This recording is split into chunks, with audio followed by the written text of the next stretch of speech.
अर्थ पर अचानक बहुत हाई मैग्नीट्यूड अर्थक्वेक आ जाने से जमीन फट गई और एक सिंक होल ओपन हो गया, जिसमें 3 ऐसे लोगों की लाशें पड़ी थी जिनका डीएनए वही काम करने वाले 3 जिंदा लोगों के डीएनए के साथ 100% मैच कर रहा था। लेकिन ये कैसे हो सकता है? क्या ये लोग टाइम ट्रेवल करके किसी अल्टीमेट मिशन को कंप्लीट करने के इरादे से वापस पास्ट में आकर मारे गए, या फिर इस सब के पीछे दुनिया को झंझोड़ कर रख देने वाली कोई और ही सच्चाई छुपी है? एक सुबह अचानक से नेचर रिजर्व में एक बहुत ही खतरनाक भूकंप आता है और उस समय पर यॉल, जो कि उसी नेचर रिजर्व का डायरेक्टर था और उसी जगह पर रहा करता था, तुरंत ही भागते हुए अपने बेटे न्योम के कमरे में जाता है और उसको जैसे तैसे बचाकर बाहर निकाल लेता है। अब वैसे तो ये अर्थक्वेक बस थोड़ी देर के लिए आया था, मगर इसकी वजह से पास की एक जगह की पूरी मिट्टी हट गई होती है और वहाँ पर 3 इंसानी कंकाल गड़े हुए थे, जिनके बारे में पता चलते ही डिटेक्टिव चाबा और साथ ही गैब्रियल वहाँ पर आकर इन्वेस्टिगेशन करने लगे थे। और वहीं यॉल अभी अपने बेटे को वापस से अपने घर पे लाकर उसे स्कूल ले जाने के लिए तैयार करने लगा था। उस समय पर न्योम अपनी माँ हीला की फोटो देखना चाहता था, क्योंकि असल में उसकी माँ उसके जन्म के दिन ही मर गई थी और यॉल ने बचपन से ही न्योम को कभी भी उसकी माँ की फोटो नहीं दिखाई थी। मगर न्योम के ज्यादा जिद करने पर यॉल उसको उसकी माँ की फोटो दिखाने के लिए मान जाता है, पर तभी अचानक से डिटेक्टिव चाबा उसको कॉल करके उसी साइट पर बुलाती हैं। अब वैसे इस अर्थक्वेक की वजह से शहर की जेल को भी काफी ज्यादा नुकसान पहुंचा था, जहां पर एबिगेल नाम की एक कैदी भी मौजूद थी, जो कि खुद भी इस अर्थक्वेक में थोड़ा सा घायल हुई थी। लेकिन अभी के लिए वो अपने बारे में ना सोचकर बाकी सारे घायल गार्ड्स को बाहर लेकर जाने लगती है। खैर अब तक कोल भी उस साइड पर पहुंच चुका था, जहां पर अभी के लिए तो पुलिस वाले उसको रोक लेते हैं, पर तभी अचानक से डिटेक्टिव चावा उसे पहचान लेती है, क्योंकि आज से 9 साल पहले जब एक बहुत ही खतरनाक एक्सीडेंट में यॉल ने अपनी बीवी को खो दिया था, तो उनका केस चाबा के पास ही आया था। अब पास के एक शहर में निको नाम का एक मेंटलिस्ट पब्लिक सेशन रखता है, जिस दौरान वो लोगों का दिमाग पढ़ के दिखाने वाला था, और उस समय पर कैरन नाम की एक लड़की ऑडियंस में से उठकर अपना दिमाग पढ़वाने के लिए आती है। पर उसके दिमाग को पढ़ते वक्त निको को कुछ अजीब से विजन्स आ रहे थे, जिसमें कैरन को गोली मारने के बाद वो कैरन की लाश को एक कपड़े में लपेटकर कहीं पर लेकर जा रहा था, जो देखकर निको बहुत मुश्किल से सबके सामने अपने आप को संभाल पाता है और उस सेशन को वहीं पर बंद कर देता है। वहीं जेल में एबिगेल से मिलने के लिए उसका वकील आता है और असल में एबिगेल के ऊपर एक आदमी का मर्डर करने का इल्जाम था, जो कि एबिगेल के हिसाब से उसके साथ गलत करने की कोशिश कर रहा था। मगर एबिगेल की बातों पर तो किसी को भी भरोसा नहीं था, क्योंकि अगर उस आदमी की एबिगेल के ऊपर बुरी नजर थी तो उसके साथ की कुछ फोटो में एबिगेल उसी दिन इतना ज्यादा खुश क्यों थी। वहीं उन कंकालों के ऊपर लैब में हो रही रिसर्च में ये बात सामने आती है कि उनमें से 2 कंकाल आदमियों के थे और 1 कंकाल औरत का। उन तीनों के ही सर पर पीछे से शूट करके उन्हें मारा गया था और उनके स्कल के ऊपर कुछ अजीब से निशान थे, जैसे कि गोली उनके ब्रेन के पास जाकर फट गई हो। चांबा तो इस बात से काफी ज्यादा शॉक थी, क्योंकि आज तक इस तरह की किसी भी गोली का निर्माण हुआ ही नहीं था। पर तभी अचानक से उसकी नजर उन तीनों कंकाल में से एक के पेट पर पड़ती है, जिसके अंदर एक वेडिंग रिंग थी। उस रिंग की अच्छे से चेकिंग करने पर पता चलता है कि उसके ऊपर यॉल और साथ ही उसकी बीवी हीला का नाम लिखा हुआ था और उनके साथ साथ कुछ नंबर भी थे। मगर यॉल का इन तीनों मौतों से क्या लेना देना है, यही सोच सोच कर चाबा का दिमाग फटा जा रहा था। इस सबसे अनजान यॉल अभी अपने बेटे न्योम को उसके स्कूल में लेने के लिए गया होता है, जहां पर न्योम की टीचर यॉल से न्योम को उसकी माँ की कब्र के पास लेकर जाने को बोलती है, क्योंकि न्योम सच में अपनी माँ को बहुत ज्यादा याद करा करता था। अब वैसे तो यॉल इस पर मान गया था, मगर उसके घर पर पहुंचते ही उसको चाबा का कॉल आ जाता है, जो कि उसको अपने पास मिलने के लिए पुलिस स्टेशन में बुला लेती है। जहां पर जाते ही चाबा उससे उसकी रिंग के बारे में पूछने लग गई थी, मगर यॉल के हिसाब से तो अपनी बीवी की मौत के बाद उसने अपनी रिंग को उतार दिया था और उसके बाद से उसने अपनी रिंग को कभी भी नहीं देखा था। इतना बताकर तुरंत ही वो अपने घर की तरफ चला जाता है। पर उसके जाने के बाद जब गैब्रियल उसके रिकॉर्ड निकालता है तो उसको पता चलता है कि अपनी वाइफ हीला की मौत के बाद यॉल का मानसिक संतुलन काफी ज्यादा बिगड़ गया था और उसके बाद उसको काफी समय तक साइकाइट्रिस्ट हॉस्पिटल में रखना पड़ा था। वहीं अपने घर पर जाकर यॉल अपनी वेडिंग रिंग को ढूंढने में लग गया था, मगर काफी ढूंढने के बावजूद भी जब वो वेडिंग रिंग उसको कहीं पर भी नहीं मिलती, तो अभी के लिए वो न्योम को लेकर अपनी बीवी हीला की कब्र के पास चला जाता है। मगर वहां जाकर जब वो हीला की ग्रेव नंबर को देखता है तो उसके तो पूरी तरह से होश उड़ जाते हैं, क्योंकि उसकी ग्रेव का नंबर असल में वही था जो कि उनके नाम के साथ स्केलेटन के पेट में मिलने वाली अंगूठी पर छपा था। ये देखकर वो अपनी बीवी की ग्रेव के पीछे कुछ चेक करने लगता है और वहां पर उसको एक छोटे से कंपार्टमेंट के अंदर एक हार्ड ड्राइव मिलती है, जिसको लेकर वो अपने घर पर आ गया था। दूसरी तरफ सेशन के खत्म होने के बाद निको को कैरन अपने साथ कॉफी पिलाने के लिए ले गई थी, ताकि वो उसके अजीब बर्ताव के बारे में उससे जान सके। मगर निको अभी उसको अपने विजन्स के बारे में कुछ भी नहीं बताता और उससे थोड़ी देर बात करने के बाद वो उसको अपने घर पर ले जाकर उसके साथ इंटीमेट होने लगता है। दूसरी तरफ एबिगेल को अचानक से अंदाजा होता है कि अभी तक उन जमीन में गड़े हुए कंकालों को ढूंढ लिया गया होगा, इसीलिए वो इस बारे में किसी को कॉल करके बताती है। और इस बात का मतलब साफ था कि एबिगेल को उन कंकालों के बारे में अच्छे से पता है। खैर वहीं फोरेंसिक लैब में औरत के कंकाल के पैर में सभी लोगों को एक लोहे की प्लेट मिलती है जिसके ऊपर उसका सीरियल नंबर लिखा हुआ था और सीरियल नंबर की मदद से पता लगाया जा सकता था कि असल में वो कंकाल किसका है। लेकिन उस नंबर के बारे में पता करते ही चावा के तो पूरी तरह से होश उड़ गए थे, क्योंकि असल में वो कंकाल किसी और का नहीं बल्कि एबिगेल का था, जो कि वैसे तो अभी जिंदा उसी जेल में मौजूद थी। पर ये कैसे हो सकता था कि किसी जिंदा इंसान का कंकाल जमीन के नीचे गड़ा हुआ मिले। खैर अब थोड़ी ही देर में उन आदमियों के कंकाल के बारे में भी डिटेल आ जाती है, जिसको देखने के बाद तो चाबा का दिमाग और हिल चुका था, क्योंकि उनमें से एक कंकाल उस निको नाम के साइकाइट्रिस्ट का था जो कि खुद भी अभी जिंदा था, और वो दूसरा कंकाल किसी और का नहीं बल्कि खुद यॉल का था। वहीं यॉल अभी उस पेन ड्राइव को जब अपने लैपटॉप में लगाता है जिसमें उसकी ही एक वीडियो थी, उसमें वो बार बार यही बोल रहा था कि असल में वो पागल नहीं है। अब यॉल को तो याद ही नहीं आता कि आखिरकार उसने ये वीडियो कब रिकॉर्ड करी थी, इसीलिए वो इस बारे में जाकर एक औरत से बात करता है जो कि उस वीडियो को देखने के बाद यॉल को याद दिलाती है कि यॉल पहले के टाइम पर एक थिएटर में काम करा करता था और शायद वो वीडियो उसी जगह की थी। अब वैसे तो यॉल उस जगह को पहचान जाता है, मगर वो पूरी तरह से श्योर था कि उसने कभी भी उस वीडियो को रिकॉर्ड ही नहीं करा। उसके बावजूद अभी वो औरत यॉल से उस थिएटर में जाने को बोलती है और यॉल भी इस पर मान जाता है। अब थिएटर की तरफ जाते समय यॉल उस समय के बारे में सोच रहा था जब पास्ट में हीला का अचानक से वाटर ब्रेकआउट हो गया था और उस समय पर वो जल्दीबाजी में हीला को हॉस्पिटल ले जाने की कोशिश कर रहा था, मगर तभी अचानक से उनकी गाड़ी के सामने एक दूसरी गाड़ी आ जाने से उनका एक्सीडेंट हो जाता है, जिस दौरान यॉल बेहोश हो गया था। और फिर सीधा रात में पुलिस वालों को उनके एक्सीडेंट के बारे में पता चला था, पर जब तक वो लोग वहां पर पहुंचे थे तब तक हीला की तो मौत हो गई थी और पुलिस वालों को कार के मलबे के बीच में न्योम मिला था, जो कि किसी चमत्कार से कम नहीं था, क्योंकि न्योम की हालत पूरी तरह से सही थी और ऐसा लग रहा था जैसे कि किसी ने आकर हीला की डिलीवरी कराई हो। खैर अभी प्रेजेंट टाइम में सभी रिपोर्ट्स को देखने के बाद गैब्रियल एक टीम को तैयार करता है ताकि वो जल्दी से जल्दी उन स्केलेटन की सच्चाई के बारे में जान सकें। साथ ही अभी के लिए चाबा ने तुरंत ही निको को कॉल करके उसको भी एक बार पुलिस स्टेशन में आने को कहा था ताकि वो उसके डीएनए को लेकर वापस से स्केलेटन के डीएनए के साथ मैच कर सके। अब क्योंकि उस समय पर निको कैरन के साथ ही अपने घर पर मौजूद था, इसीलिए अभी वो कैरन को अपने उन विजन्स के बारे में बता देता है, जो जानकर कैरन को ये सब निको का वहम लगा था, इसीलिए वो उससे इन सब चीजों पर ध्यान न देने को बोलती है। वहीं एबिगेल अभी वापस से एडम नाम के एक आदमी को कॉल करके उससे उन्हीं स्केलेटन के बारे में बात करती है, पर एडम बस उसको इतना ही कहता है कि वो स्केलेटन के बारे में बिल्कुल भी टेंशन ना ले। दूसरी तरफ यॉल अभी उस थिएटर में जाकर एक पुरानी फिल्म को देख रहा था कि तभी वहां पर उसको एक आदमी उसके ऊपर नजर रखते हुए दिखाई देता है, जिसको देखकर यॉल ने उसका पीछा करना चालू कर दिया था। मगर जैसे ही वो उस आदमी को पकड़ता है वैसे ही वहां पर एक पुलिस ऑफिसर योल को चोर समझकर उससे उस आदमी को छुड़वाता है और बाद में वो आदमी वहां से भाग जाता है। अब इसके बाद योल की आइडेंटिटी के बारे में जानने के बाद पुलिस ऑफिसर ने उसे तुरंत ही छोड़ दिया था, मगर तब तक वो आदमी तो वहां से भाग चुका होता है। दूसरी तरफ आज जब खेलते हुए जियोंग घर के बाहर जाता है तो वहां पर हीला उसको एक कुर्सी पर बैठी हुई दिखाई देती है, जो खुद भी उसको देखकर काफी ज्यादा शॉक थी और न्योम तो उसको देखकर पहचान ही नहीं पा रहा था। वहीं शहर के एक हॉस्पिटल में एलन नाम का एक आदमी अपनी पत्नी नायोमी के साथ अपनी बेटी एला के पास बैठा होता है, जो कि काफी समय से कोमा में थी। अब क्योंकि नायोमी से उसका दर्द नहीं देखा जा रहा था, इसीलिए वो एलन से उसके लाइफ सपोर्ट सिस्टम को हटाने की बात करती है, लेकिन एलन तो इसके लिए साफ मना करते हुए अपने असिस्टेंट के पास जाकर उससे किसी ऐसे आदमी को ढूंढने को बोलता है जो कि उसकी बेटी को वापस से सही कर सके।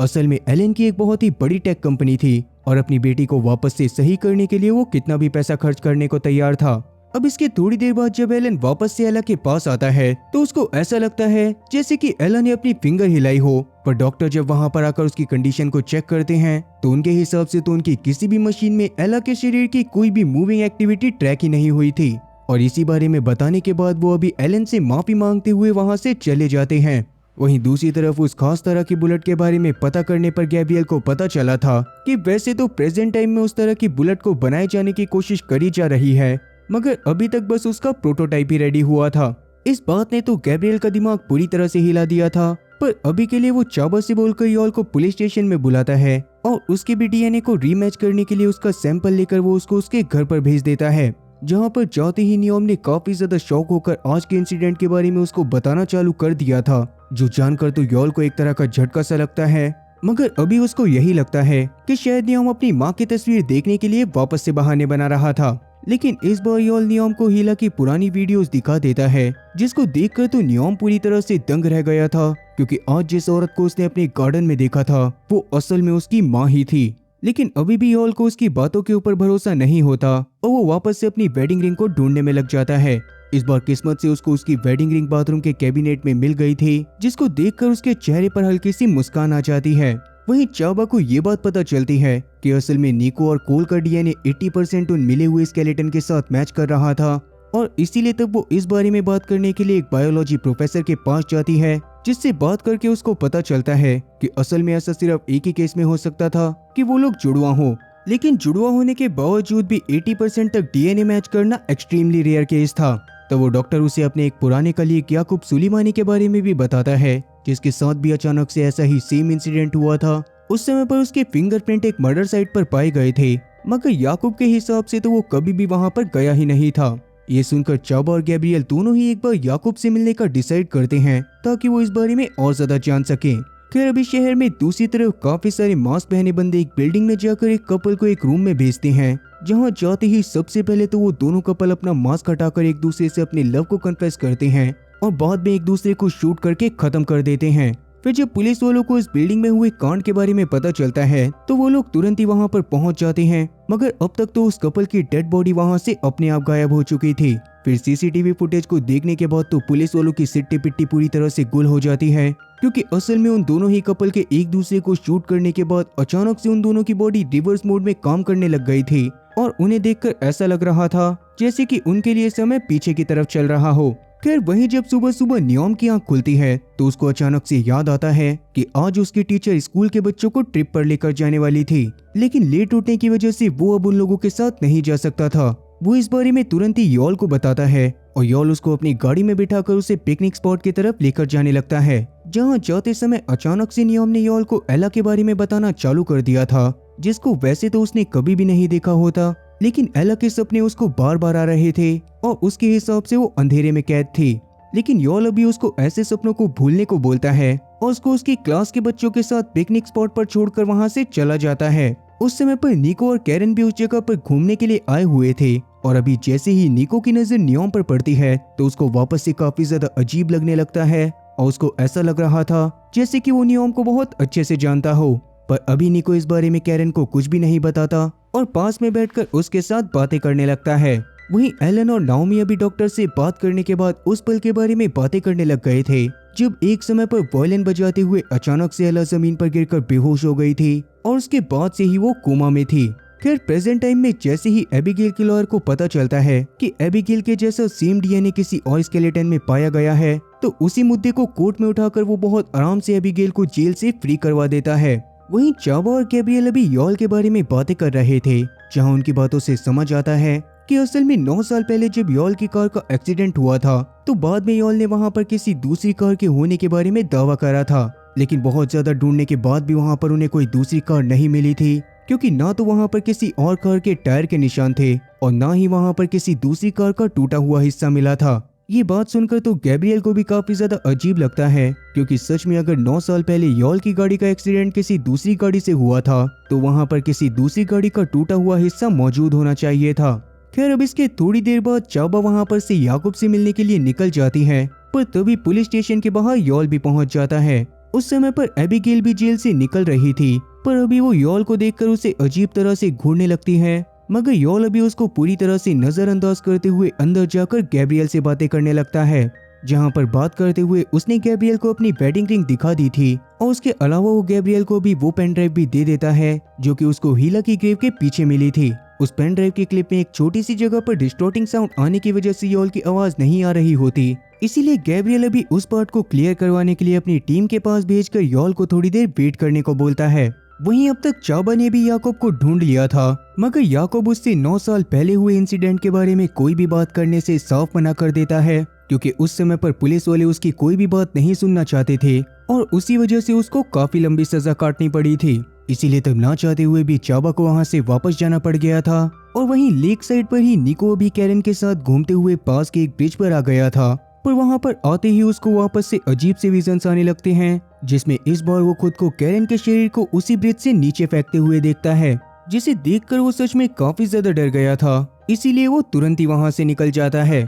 दूसरी तरफ एबिगेल अभी उसके लॉयर के साथ ही उसके घर पर आ गई थी, जहां उससे बातें करते हुए वो उसको बताती है कि उस आदमी की मर्डर की रात उसने अपनी डुप्लीकेट को देखा था और असल में उसकी डुप्लीकेट ने ही उस आदमी को जान से मारा था। लेकिन उसके लॉयर को अभी पूरी तरह से उसकी बातों पर भरोसा नहीं होता और इसीलिए वो अभी एबिगेल को उसके घर पर ही छोड़कर वहां से अपनी एक मीटिंग में चला जाता है। अब इसके थोड़ी देर बाद एबिगेल भी उसके घर से बिना बताए उसको चली गई थी और बाहर निकलकर रास्ते में वो एक आदमी के फोन को भी चुरा लेती है। अब वैसे यार, फोन चोरी होने का दुख सच में काफी ज्यादा बड़ा होता है। और वैसे आप लोगों में से किस किस ने फोन चोरी होने का एक्सपीरियंस फेस करा है, कमेंट सेक्शन में इस बारे में जरूर बताना। दूसरी तरफ एलन अभी भी एला को लेकर काफी ज्यादा परेशान था, पर तभी उसका असिस्टेंट उसके पास आकर उसको एडम नाम के एक आदमी के बारे में बताता है जो शायद एला को सही कर सकता था। ये बात सुनकर एलन को अपनी बेटी को सही करने की एक उम्मीद की किरण नजर आने लग गई थी, इसीलिए वो तुरंत ही एडम से मिलने के लिए एक पोर्ट पर चला जाता है। तब एलन से बात करने के बाद एडम उसकी बेटी को सही करने के लिए मान तो गया था,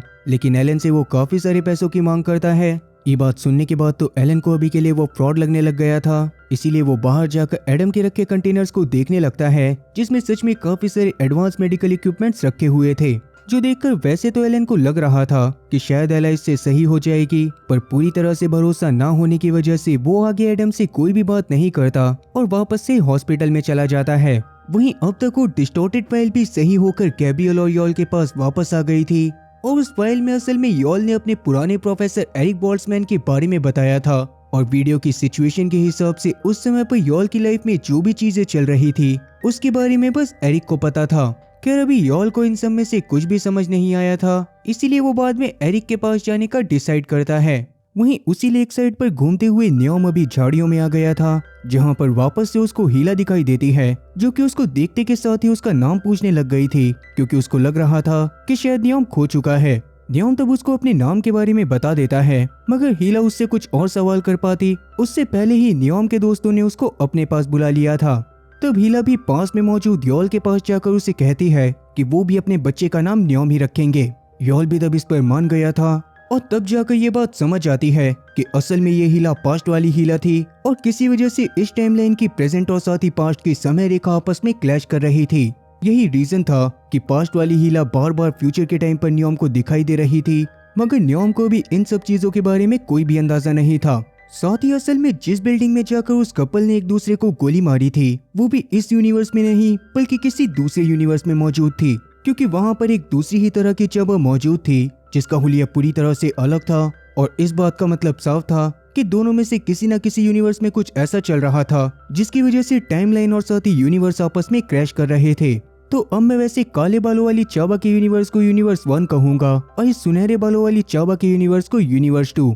तो यूनिवर्स 1 में अब तक यॉल को अपनी डेड बॉडी के बारे में पता चल गया होता है, जो जानकर तो उसको भी कुछ भी समझ में नहीं आ रहा था और इसीलिए अब वो एरिक के पास जाने का डिसाइड करता है। वहीं यूनिवर्स 2 वाली चाबा जैसे तैसे उस बिल्डिंग में घुसने वाले लोगों के बारे में पता लगा लेती है और तुरंत ही उसके काफी सारे सोल्जर्स जाकर एक घर में रेड मारते हैं, जहां अंदर मौजूद डैनियल नाम के एक आदमी ने वहां से अपने सारे साथियों को भगा दिया था, पर अभी वो खुद सभी सोल्जर के सामने बहुत आराम से सरेंडर कर देता है। दूसरी तरफ यूनिवर्स 1 में जब यॉल अपने घर पर आता है तो न्योम उसको वापस से हीला के दिखाई देने के बारे में बताता है, जो सुनकर इस बार यॉल को काफी ज्यादा अजीब लग रहा था। इसीलिए वो अपने पुराने लिखे गए रिसर्च पेपर को निकालकर स्टडी करने लगता है, जो कि उसने पहले के टाइम पर पैरेलल यूनिवर्स और साथ ही अलग अलग डायमेंशंस के बारे में लिखे थे, क्योंकि अपनी टाइमलाइन में जब से उसने उस दूसरे यॉल के स्केलेटन को देखा था तब से उसको ये सब कोई पैरेलल यूनिवर्स वाला मामला लग रहा था। वहीं यूनिवर्स 1 की चाबा के पास अभी उसका एक्स बॉयफ्रेंड आता है, जो कि उससे उन तीनों कंकालों के बारे में जानना चाहता था ताकि उनके बारे में वो अपने न्यूज़पेपर और साथ ही न्यूज चैनल पर बता सके, मगर चाबा तो उसको कुछ भी बताने से साफ मना कर देती है। वहीं एडम अभी एबिगेल से मिलने के लिए आया था, जहां पर उससे बात करते हुए वो उसको एक एड्रेस देकर वहां पर जाने को बोलता है और अभी जब वापस से एबिगेल उससे स्केलेटन के बारे में पूछती है तो एडम अभी भी उसको टेंशन ना लेने को बोलता है, क्योंकि उसके हिसाब से ये सारी की सारी चीजें एक प्लान का ही हिस्सा था और स्केलेटन का भी पुलिस वालों को मिलना आगे चलकर उन्हें कोई ना कोई फायदा देने वाला था। तब एबिगेल भी इस पर मान गई थी, वहीं दूसरी तरफ चाबा भी योल के साथ एरिक से मिलने के लिए जाती है, जहां पर एरिक तो योल से बातें करने लग गया था। पर तभी चाबा को उसके सीनियर का कॉल आता है, जिन्होंने 3 स्केलेटन वाले केस को पूरी तरह से बंद कर दिया था, क्योंकि उन लोगों के हिसाब से अगर वो तीनों लोग जिंदा थे जिनका डीएनए उन स्केलेटन्स के साथ मैच कर रहा था, तो इस केस को आगे बढ़ाकर कोई भी फायदा नहीं था। पर चाबा तो अभी किसी भी हाल में इस केस की तह तक जाना चाहती थी, इसीलिए वो तुरंत इस बारे में अपने एक्स को बता देती है, जो जैसे ही चाबा से सारी बात जानता है वैसे ही वो जल्दी से जल्दी इस न्यूज को ऑन एयर करने में लग जाता है। वहीं पर एरिक योल से सब कुछ जानने के बाद उसको मल्टीवर्स और साथ ही टाइमलाइन इंटरसेक्शन के बारे में बताता है, जिसमें 2 टाइमलाइन या फिर 2 पैरेलल यूनिवर्स आपस में इंटरसेक्ट करा करते थे। और अभी के लिए तो सारी चीजें सुनने के बाद एरिक को यही लग रहा था कि उनके यूनिवर्स में टाइमलाइन इंटरसेक्शन के साथ साथ यूनिवर्स इंटरसेक्शन भी हो रहा है, यानी कि दूसरे यूनिवर्स से कोई बार बार उनके यूनिवर्स में आने की कोशिश कर रहा था, और उसी की वजह से एक ऐसा पोर्टल ओपन हो गया था जिसकी वजह से ही ये सारी चीजें पॉसिबल हो पा रही थी। इतना बोलकर वो योल से उसके पास्ट को भी भूलने के लिए बोलता है, ताकि योल भी अच्छे से मूव ऑन करके आगे बढ़ पाए। पर ये सारी बातें सुनने के बाद योल को वापस से हीला के विजन्स आते हैं, और तब उसको ऐसा लगने लग गया था जैसे कि उसको वापस से मेंटल असाइलम में डाल दिया गया है। इसीलिए वो भागते हुए बाहर जाकर नीचे गिर जाता है, और तब चाबा आकर उसको संभालने लगती है। फिर होश में आने पर योल से बात करने के बाद चाबा को पता चल गया था कि आज भी हीला की मौत का जिम्मेदार योल खुद को मानता है,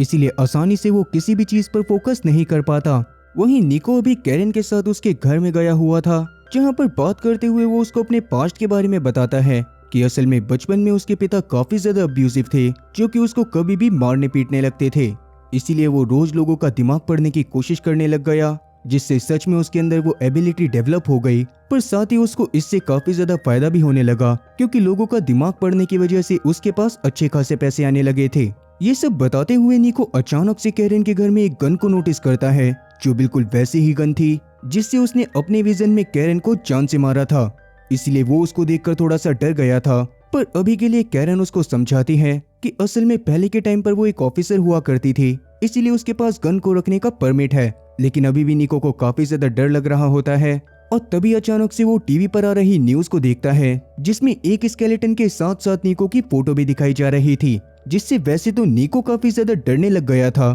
पर यहाँ पर चाबा का प्लान काम कर जाता है, क्योंकि लोगों का प्रेशर पड़ने की वजह से अब इस केस को बंद नहीं करा जा रहा था, और सरकार भी इस केस के ऊपर अच्छे से इन्वेस्टिगेशन करवाना चाहती थी। वहीं यूनिवर्स 2 में डैनियल से बात करके वहाँ के चाबा को गवर्नमेंट के एक सीक्रेट प्रोजेक्ट एम के बारे में पता चलता है, जिसके ही किसी एक्सपेरिमेंट को पूरा करने के लिए डैनियल और उसकी गर्लफ्रेंड ने ही एक दूसरे के ऊपर गोली चलाई थी, मगर उनके पास टाइम को रिवर्स करने वाली टेक्नोलॉजी मौजूद थी, जिसकी वजह से ही मरने के बाद भी वो लोग जिंदा हो गए। और साथ ही उस प्रोजेक्ट में गवर्नमेंट एरिना कैप्लिन और उसकी एक टीम के साथ मिलकर एक ऐसे डिवाइस के ऊपर भी वर्क कर रही थी, जिससे दूसरे डायमेंशंस में ट्रेवल करा जा सकता था। और सबसे बड़ी बात तो ये थी कि इस प्रोजेक्ट में इस यूनिवर्स का योल भी शामिल था। इस प्रोजेक्ट को खुद इस यूनिवर्स का एलन फंड कर रहा था, क्योंकि उसकी बेटी की हालत भी पहले वाली यूनिवर्स की एला की तरह ही थी, और किसी भी हालत में वो भी उसको सही करने का तरीका ढूंढना चाहता है, जिसके लिए वो दूसरे यूनिवर्स में जाने तक को तैयार है। और इस प्रोजेक्ट के बारे में सबसे ज्यादा जानकारी एरिना कैप्लिन और साथी योल के पास थी,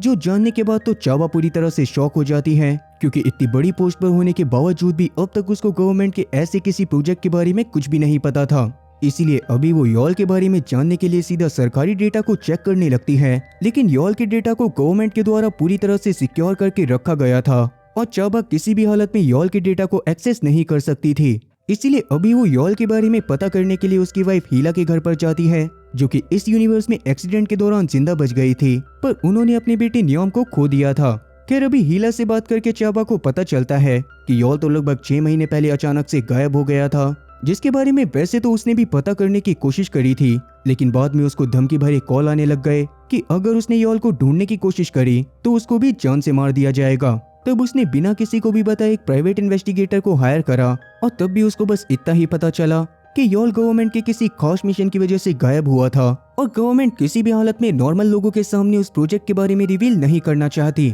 इतना बताने के बाद वो चाबा को योल की पॉकेट से मिला एक नंबर देती है, और चाबा वहां से चली जाती है। वहीं जब यूनिवर्स 1 में निको अकेला रोड पर घूम रहा था, तभी अचानक से कुछ लोग उसको किडनैप कर ले जाते हैं, और उसी समय पर पास में कुछ स्टूडेंट भी मौजूद थे, जिन्होंने भी अभी अभी उन 3 स्केलेटन वाले केस के बारे में सुना था। और उनमें से 2 स्टूडेंट का मानना ये था कि उन्होंने उन 3 बंदों में से 2 बंदों को अपनी आंखों के सामने मरते हुए देखा था। इसीलिए वो इस बारे में बताने के लिए पुलिस स्टेशन में चले गए थे। मगर जैसे ही वो वहाँ पर गैब्रियल को देखते हैं तो वो तुरंत ही डरकर वहाँ से वापस जाने लगते हैं। पर अभी गैब्रियल उन दोनों को देखकर उनको अपने साथ इंटेरोगेशन रूम में ले जाकर पूछताछ करने लगता है। मगर किसी रीजन की वजह से जानबूझकर वो बच्चे गैब्रियल के सामने कुछ भी नहीं बताते और मजबूरन बाद में गैब्रियल को उन बच्चों को छोड़ना पड़ता है। अब इसके थोड़ी देर बाद अचानक से कैरन पुलिस स्टेशन में आकर निको के बारे में पूछने लगती है, क्योंकि निको गायब था और उसको लग रहा था कि शायद पुलिस वालों ने ही निको को अपने पास बुलाया होगा। पर असल में निको पुलिस स्टेशन में नहीं बल्कि कुछ स्टूडेंट के कब्जे में होता है,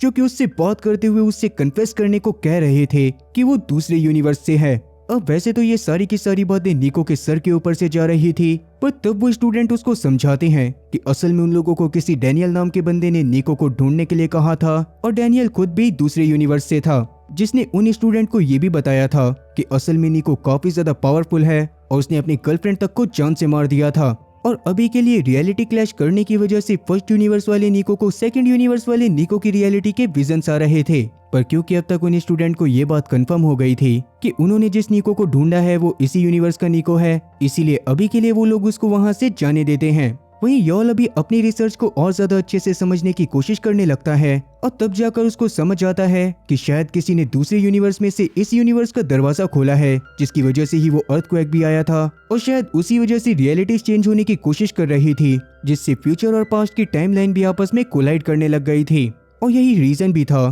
कि क्यों नियोम को प्रेजेंट टाइम में बार बार हीला दिखाई दे रही थी। इस बारे में यॉल फर्स्ट यूनिवर्स की चाबा को सब कुछ बताता है, लेकिन चाबा को तो इस बात पर भरोसा ही नहीं होता, इसीलिए वो बस यॉल से नियोम का ध्यान रखने के लिए बोलकर वहां से चली जाती है। लेकिन यॉल को अपनी रिसर्च के ऊपर पूरी तरह से भरोसा था, इसीलिए जल्दी ही वो उस बंदे को ढूंढने की कोशिश में लग गया था जो कि थिएटर में उसका पीछा कर रहा था। जल्दी ही तब वो उस बंदे को ढूंढ भी लेता है, जिससे बात करके यॉल को एक औरत का नंबर मिला था और उसी औरत ने उस आदमी से यॉल के ऊपर नजर रखने को कहा था। तब यॉल उस औरत के नंबर को चाबा को भेजकर उसके एड्रेस के बारे में पता करने को बोलता है, जिस पर चाबा भी मान गई थी। पर तभी अचानक से चाबा के पास वो दोनों स्टूडेंट वापस से आ गए थे, जो कि गैब्रियल को पुलिस स्टेशन में देखकर वहां से भाग रहे थे। और तब जाकर वो चाबा से अकेले में बात करते हुए उसको बताते हैं कि असल में न्यू ईयर वाले दिन उन्होंने गैब्रियल को ही उन दो लोगों को जान से मारते हुए देखा था। यही रीजन था कि वो पहले के टाइम पर गैब्रियल को देखकर काफी ज्यादा डर गए थे और ये बात जानने के बाद तो चाबा के पैरों तले जमीन खिसक जाती है। इसीलिए तब वो गैब्रियल से बात करते हुए उससे जानने की कोशिश करती है कि वो न्यू ईयर वाले दिन कहाँ पर था, मगर गैब्रियल के हिसाब से तो उस दिन वो अपनी वाइफ के साथ था। तब वैसे तो चाबा उसके सामने इस बात पर भरोसा कर लेती है, मगर बाद में जब वो गैब्रियल की वाइफ से बात करती है तो उसको पता चलता है कि असल में गैब्रियल उस रात उसके साथ नहीं बल्कि चाबा के साथ किसी मिशन पर गया हुआ था। ये बात जानकर तो चाबा पूरी तरह से दंग रह गई थी, क्योंकि उस रात गैब्रियल असल में उसके साथ था ही नहीं, मगर अभी वो गैब्रियल की वाइफ को इस बारे में कुछ भी नहीं बताती। वहीं जब दूसरे यूनिवर्स में मौजूद चाबा जब यॉल के बारे में और ज्यादा रिसर्च करती है तो उसको पता चलता है कि यॉल जेल में मौजूद कुछ कैदियों से काफी ज्यादा कांटेक्ट में रहता था, जो कि कोई और नहीं बल्कि इसी यूनिवर्स के निको, एबिगेल और साथ ही गैब्रियल थे। उन तीनों को ही उसने बेल पर बाहर भी करवाया था और वो लोग भी उसके साथ ही गायब हो गए थे। अब ये बात जानकर वैसे तो चाबा को काफी ज्यादा अजीब लगता है, पर कहीं ना कहीं आप लोगों को ये बात समझ आ गई होगी कि असल में पहले यूनिवर्स के अंदर दूसरे यूनिवर्स का गैब्रियल भी मौजूद है। खैर अभी के लिए चाबा ने अपनी इन्वेस्टिगेशन को अरीना की तरफ मोड़ दिया था, जिसके वर्क प्लेस पर जाकर उसे इमैनुअल नाम की एक औरत से बात करके पता चलता है कि अरीना खुद भी पिछले 6 महीने से गायब थी और उसका फोन भी ऑफ था। ये सुनकर तो चाबा और भी काफी ज्यादा परेशान होने लग गई थी, क्योंकि अब तक 5 लोग गायब हो चुके थे, पर उसके बावजूद भी कोई भी उनको ढूंढने की कोशिश नहीं कर रहा था। इसी बारे में सोचते हुए जब वो हॉस्पिटल से बाहर निकल रही थी तो उस समय पर उसके बगल से एलन अपनी बेटी को व्हीलचेयर पर लेकर निकल रहा होता है, लेकिन अभी चाबा का ध्यान उसके ऊपर नहीं जाता। दूसरी तरफ यूनिवर्स 1 में यॉल को उस औरत के एड्रेस के बारे में पता चलते ही वो तुरंत ही उसके घर पर चला जाता है, जहाँ पर एक औरत उसको देखकर उसका स्वागत करती है, जैसे कि वो पहले से जानती हो कि यॉल वहाँ पर आने वाला था। जिसके बाद वो उसको अपने साथ ऊपर वाले कमरे में ले गई थी, जहाँ पर उसके जैसी ही एक दूसरी औरत बैठी हुई थी और वो औरत कोई और नहीं बल्कि दूसरे यूनिवर्स से आई हुई एरिना होती है। लेकिन अभी उसके हिसाब से उसकी जान को काफी ज्यादा खतरा था, क्योंकि वो दूसरे यूनिवर्स से यॉल,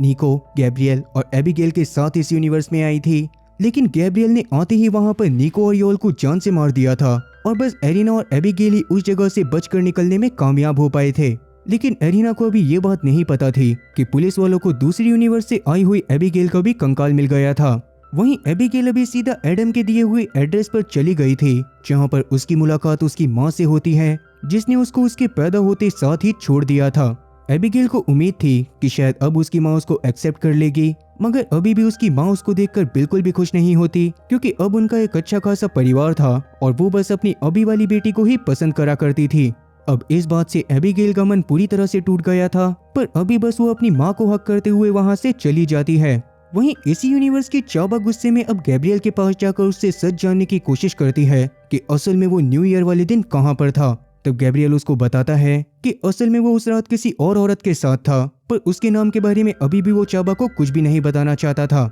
इसीलिए चाबा को उसकी सारी बातें झूठी लगने लग गई थी और उसने गैब्रियल को ही अरेस्ट करके जेल में डलवा दिया था। वहीं पुलिस स्टेशन के बाहर अभी निको काफी ज्यादा डरी हुई हालत में पहुंचता है, क्योंकि उसको लग रहा था कि शायद डैनियल उसको मारने के लिए वापस से किसी को भेजेगा। इसीलिए वो पुलिस वालों से उसको जेल के अंदर डालने को बोलता है, मगर पुलिस वाले ऐसा नहीं कर सकते थे। इसीलिए निको उन्हें बॉलीवुड के हीरो की तरह मारने लगता है, पर उसके बावजूद भी पुलिस वाले उसको जेल के अंदर नहीं डालते और उसके पिछवाड़े पर लात मारकर उसको वहां से भगा देते हैं। दूसरी तरफ योल अभी एरिना को लेकर चाबा के पास चला गया था, ताकि वो उसको भी पैरेलल यूनिवर्सेस के बारे में यकीन दिला सके, जहां उससे बात करते हुए अरीना उसको अपनी सारी सच्चाई बता देती है कि असल में वो दूसरे यूनिवर्स से आए हुए कुछ बुरे लोगों को इस यूनिवर्स में ढूंढने के लिए आई थी, जो कि मेडिकल ट्रीटमेंट के नाम पर इलीगल एक्टिविटीज कर रहे थे। पर वहां पर आते ही गैब्रियल ने उनके दो साथियों को जान से मार दिया, क्योंकि गैब्रियल भी असल में उन्हीं लोगों के साथ मिला हुआ था। और उसके बाद एबिगेल और साथी अरीना ही वहां से जैसे तैसे बचकर निकल पाए। साथ ही तब वो ये बात भी बताती है कि गैब्रियल और उसके टीम के लोगों को पहले ही उनके वहां पर आने के बारे में पता चल गया था,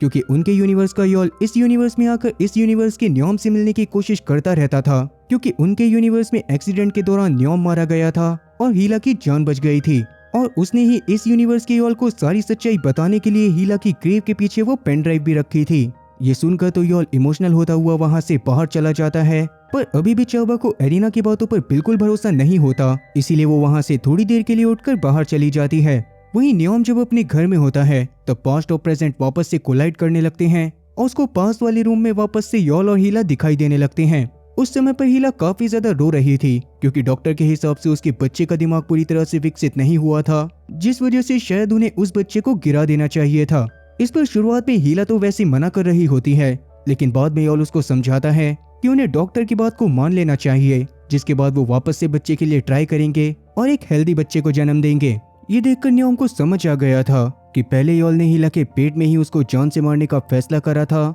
जिससे उसको लगने लगता है कि शायद योल उससे प्यार नहीं करता और इसीलिए वो गुस्से में योल के पास कॉल करके उससे इस बारे में बातें करने लगता है। पर योल तब उसको जैसे तैसे समझाता है कि अभी के टाइम पर योल की लाइफ में न्योम से ज्यादा इम्पोर्टेंट कुछ भी नहीं था और अभी के लिए योल न्योम से बातें कर ही रहा था कि तभी अचानक से वो गैब्रियल को एरिना वाली रूम में जाते हुए देखता है, जिसके थोड़ी ही देर बाद गैब्रियल वहां से बाहर आ गया था। पर तभी अचानक से योल की नजर गेट के हैंडल पर लगे खून पर जाती है और जब वो अंदर जाकर देखता है तो वहां पर अरीना की लाश पड़ी हुई थी, जिसको गैब्रियल ने स्टैब करके जान से मार दिया था। मतलब कि ये बात साफ थी कि असल में वो गैब्रियल दूसरे यूनिवर्स वाला गैब्रियल था। पर जैसा कि चाबा को दूसरे यूनिवर्स वाली बातों पर बिल्कुल भी भरोसा नहीं होता, इसीलिए उसको लग रहा था कि शायद एरिना को योल ने ही जान से मारा होगा। साथ ही वो योल को गैब्रियल के सेल में ले जाकर दिखाती भी है कि अभी भी गैब्रियल जेल में ही बंद था। मगर तब जाकर योल भी सारी सच्चाई को समझ गया था, इसीलिए वो चाबा से सीसीटीवी फुटेज को चेक करने को बोलता है, जिसको चेक करने पर तो चाबा के भी पूरी तरह से होश उड़ गए थे, क्योंकि फुटेज में साफ साफ एक दूसरा गैब्रियल अरीना के रूम में जाता हुआ दिखाई दे रहा था।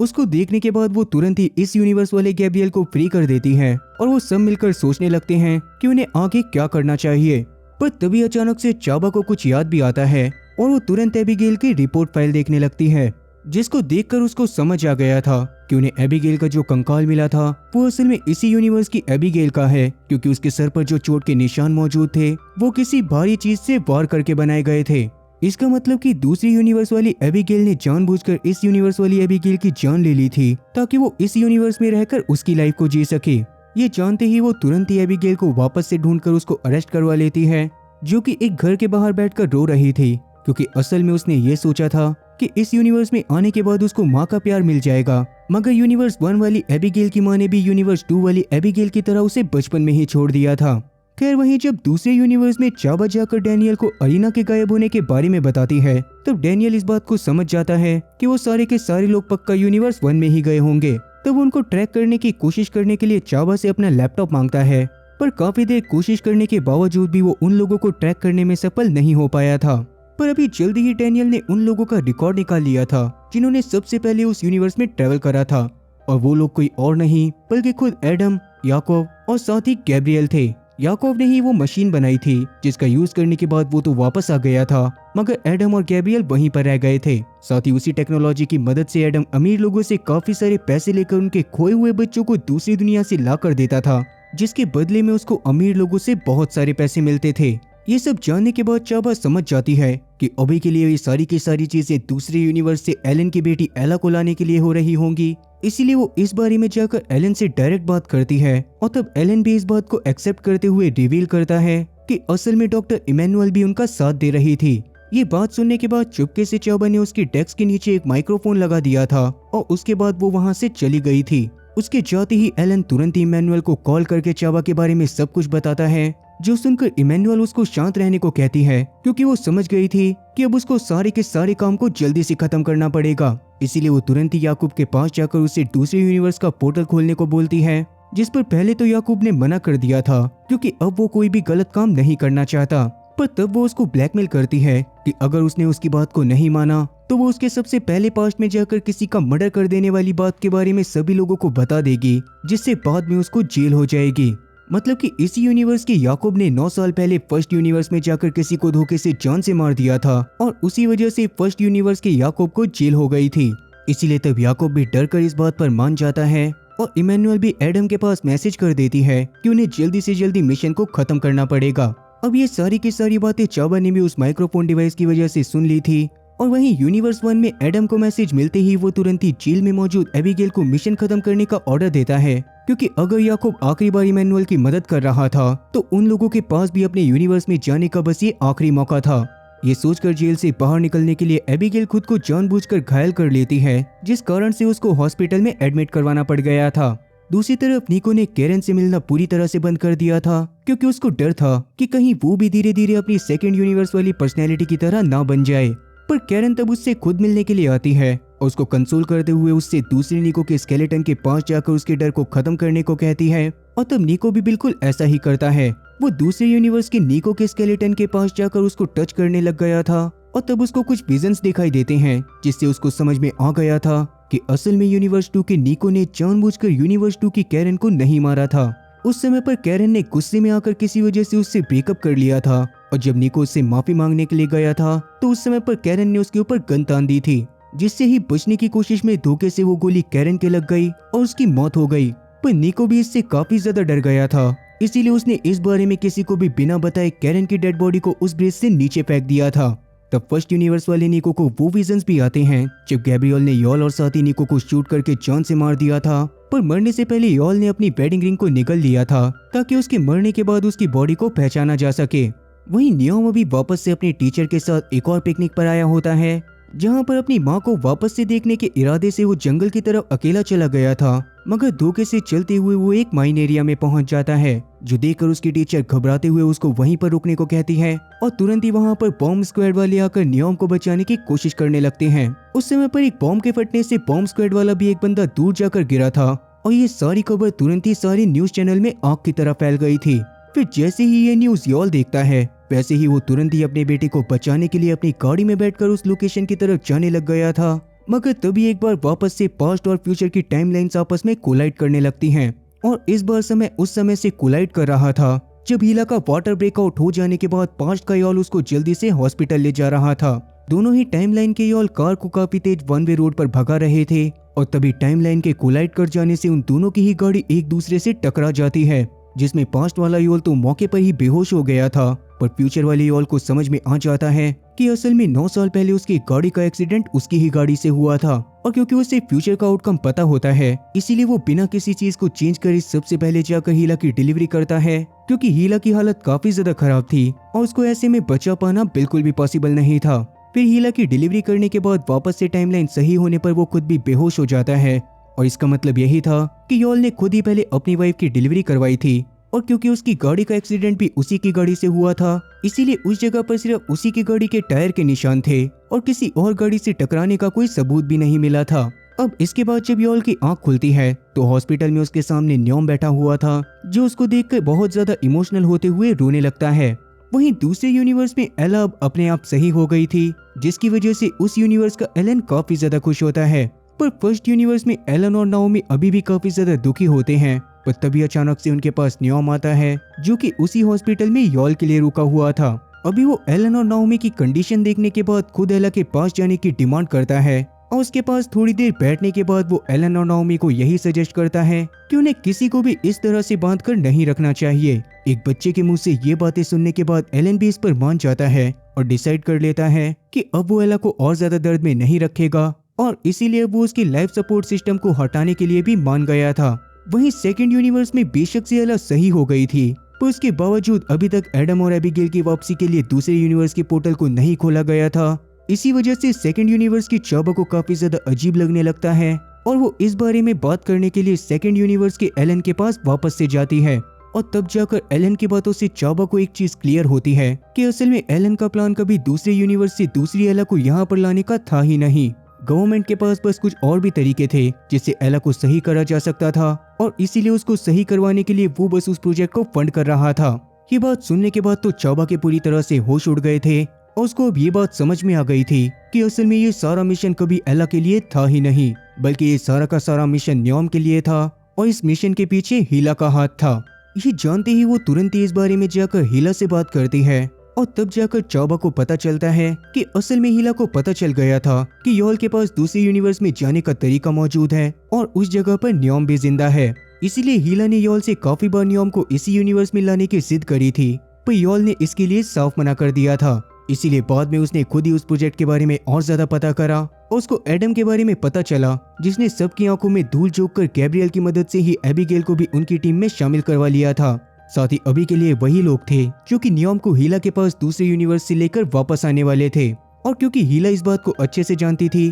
कि यॉल इस चीज को कभी भी बर्दाश्त नहीं करेगा, इसीलिए ही उसने गैब्रियल से कहकर पहले ही यॉल को जान से मरवा दिया था। क्योंकि 9 साल पहले हुए एक्सीडेंट के बाद से यॉल और उसके बीच में पहले जैसा बॉन्ड नहीं रह गया था और अक्सर उनकी लड़ाइयाँ होती रहती थी। ये सब जानने के बाद तो चाबा के पैरों तले जमीन खिसक जाती है, पर उसको समझ आ गया था कि अब जल्दी ही एबिगेल एडम की मदद से पहले वाले यूनिवर्स से न्योम को लेकर इस यूनिवर्स में आ जाएगी। पर अभी चाबा हीला को रोकने के लिए कुछ कर पाती, पर उससे पहले ही हीला उसको एक दिन के लिए बेहोश करके वहां से सीधा पोर्ट पर चली जाती है, जहां पर थोड़ी ही देर में एबिगेल भी आने वाली थी। वहीं पहले यूनिवर्स में असल में जिस हॉस्पिटल में न्योम मौजूद था, उसमें ही खुद एबिगेल भी मौजूद होती है और ये सब असल में एडम और एबिगेल का एक परफेक्ट प्लान था। अभी जैसे तैसे पुलिस वालों को चकमा देकर एबिगेल अपने कपड़ों को बदलती है और तुरंत ही न्योम के पास जाकर उसको उसकी माँ हीला से मिलवाने का वादा कर उसको अपने साथ पोर्ट की तरफ लेकर जाने लगती है। पोर्ट पर एडम भी एक बोट लेकर उनका वेट कर रहा था, क्योंकि वो पोर्टल समंदर के अंदर ही खुलने वाला था।